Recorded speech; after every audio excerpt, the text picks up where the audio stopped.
Haftarat Pekudei, l'Arche d'Alliance, le sens de la sortie d'Égypte. La tradition n'est pas le culte des cendres, mais la préservation du feu. Gustav Mahler.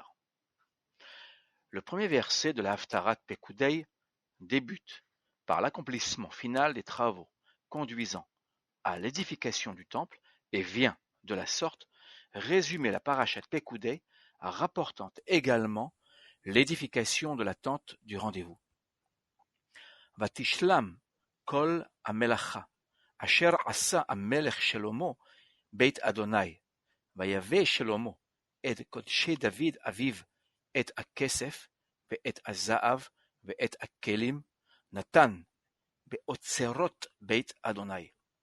Et alors que toute l'œuvre entreprise par le roi Salomon pour la maison du Seigneur fut achevée, Salomon réunit les legs pieux de David, son père, en argent, or, vase, et les déposa dans les trésors du temple. 1 Roi 7, 51. Quant au dernier verset, clôturant la Haftara, il établit un lien direct entre la sortie d'Égypte et le temple de Jérusalem, où repose l'Arche d'Alliance. Va'asim sham makom la'aron, asher sham berit Adonai, asher karat im avotenu, be'otziho otam me'eretz Mitzrayim. Et j'y ai assigné une place à l'arche où repose l'alliance de l'Éternel, celle qu'il fit avec nos pères lorsqu'il les eut tirés du pays d'Égypte. 1 Roi 8, 21. Que nous enseigne cette conclusion? Le temple de Jérusalem, au-delà de son esthétique monumentale, inspirée des nations environnantes, doit, à travers le Saint des Saints, rappeler à l'ensemble du peuple d'Israël quel fut l'essence même de la sortie d'Égypte, autrement dit, le don de la Torah. En effet, une comparaison entre la Haftarat Pekudei et la paracha du même nom révèle la mention récurrente du mot Aaron, signifiant arche. Alors que l'inauguration de la tente du rendez-vous a lieu le premier mois de Nissan, Exode 42, 17, le mois commémorant la libération d'Égypte, l'inauguration du temple a lieu quant à elle au temps de Sukkot, la fête des cabanes, au mois de Tishrei. 1 Roi 8, 2. Le prophète Amos désigne également le temple de Jérusalem comme une tente. Bayom ahu akim et sukat David anofelet, vegadarti et pirtsehen, va'arisotav akim uvnitiha kimei olam.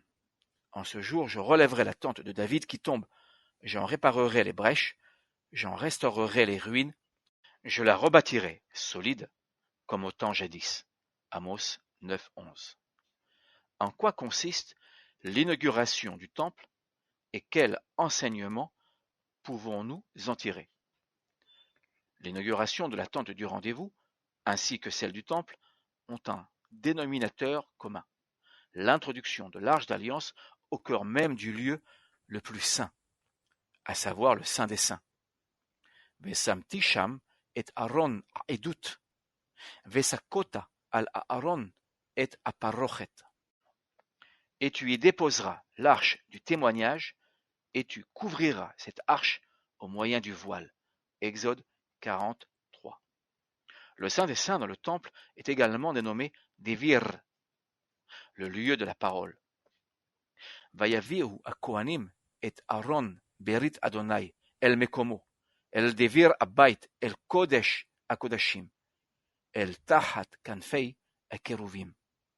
Alors les prêtres installèrent l'arche d'alliance de l'Éternel à la place qui lui était destinée, dans le Devir, le Saint des Saints, sous les ailes des chérubins. 1 Roi 8, 6. Puis les textes respectifs de la Haftara, comme celui de la Paracha, précisent qu'immédiatement après la sortie des Kohanim du Saint des Saints, alors qu'ils venaient d'y placer l'arche d'alliance, la présence divine prend pleinement place dans ce lieu le plus saint du Mishkan. Vayechas et Anan et Ohel Moed, וכבוד אדוני מלא את המשכן. ולא יכול משה לבוא אל אוהל מועד, כי שכן עליו הענן, וכבוד אדוני מלא את המשכן. Alors la nuée enveloppa la tente d'assignation, et la majesté du Seigneur remplit le tabernacle. Et Moïse ne put pénétrer dans la tente d'assignation, parce que la nuée reposait au sommet, et que la majesté divine remplissait le tabernacle. Exode 40, 34, 35. De la même manière, la présence divine occupe pleinement le Saint des Saints dans le temple. ויהי בצאת הכהנים מן הקודש, והענן מלא את בית אדוני.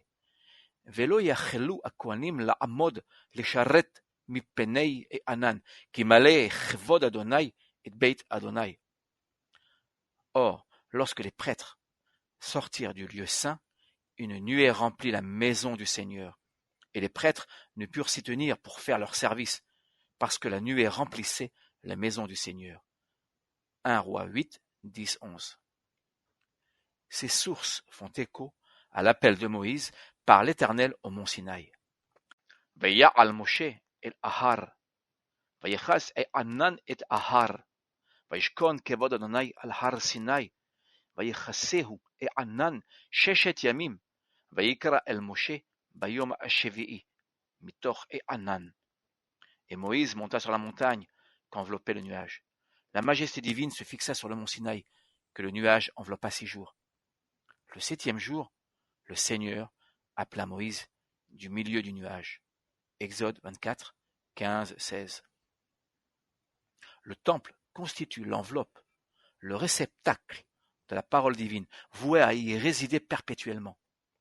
L'événement unique du mont Sinaï, où l'Éternel fait don de la Torah aux Hébreux, est perpétué au cœur même du Dévir, la chambre de la parole divine.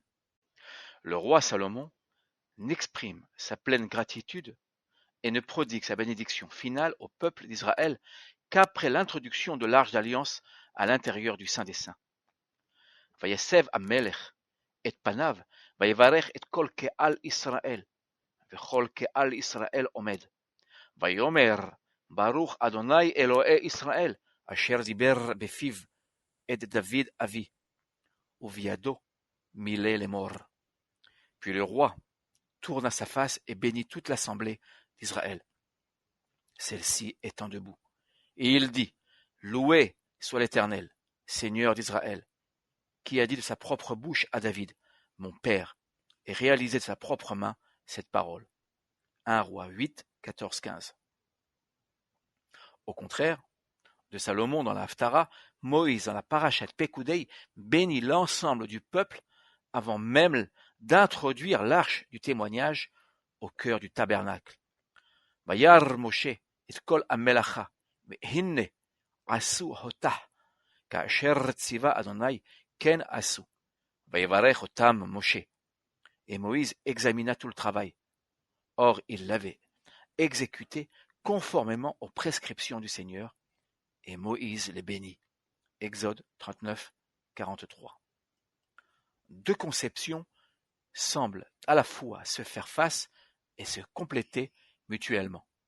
Alors même que le roi Salomon met l'accent sur la tradition et la mémoire collective du don de la Torah, Moïse met, quant à lui, l'accent sur l'avenir et le devenir des Hébreux, avenir s'exprimant dans les 2 tables de l'Alliance. La grandeur de notre foyer ne se mesure ni au nombre de ses chambres, ni à la beauté de ses lustres, ni à la hauteur de ses murs et fenêtres, mais à la vie, à l'âme et à la parole qui l'anime de l'intérieur, ainsi qu'au respect de la tradition sans laquelle aucun avenir ne serait possible. הבית הזה, אשר אתה בונה, אם תלך בחוקותיי, ואת משפטיי תעשה, ושמרת את כל מצוותיי ללכת בהם, והקימותי את דברי איתך, אשר דיברתי אל דוד אביך, ושכנתי בתוך בני ישראל, ולא אעזוב את עמי ישראל.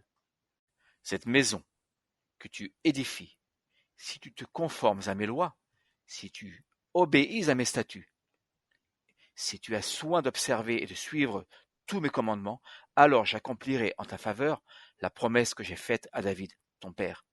Je résiderai au milieu des enfants d'Israël, et je n'abandonnerai point Israël, mon peuple.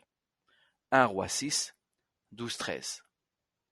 Toda Rabba, Shabbat Shalom, Chaim Wiesman.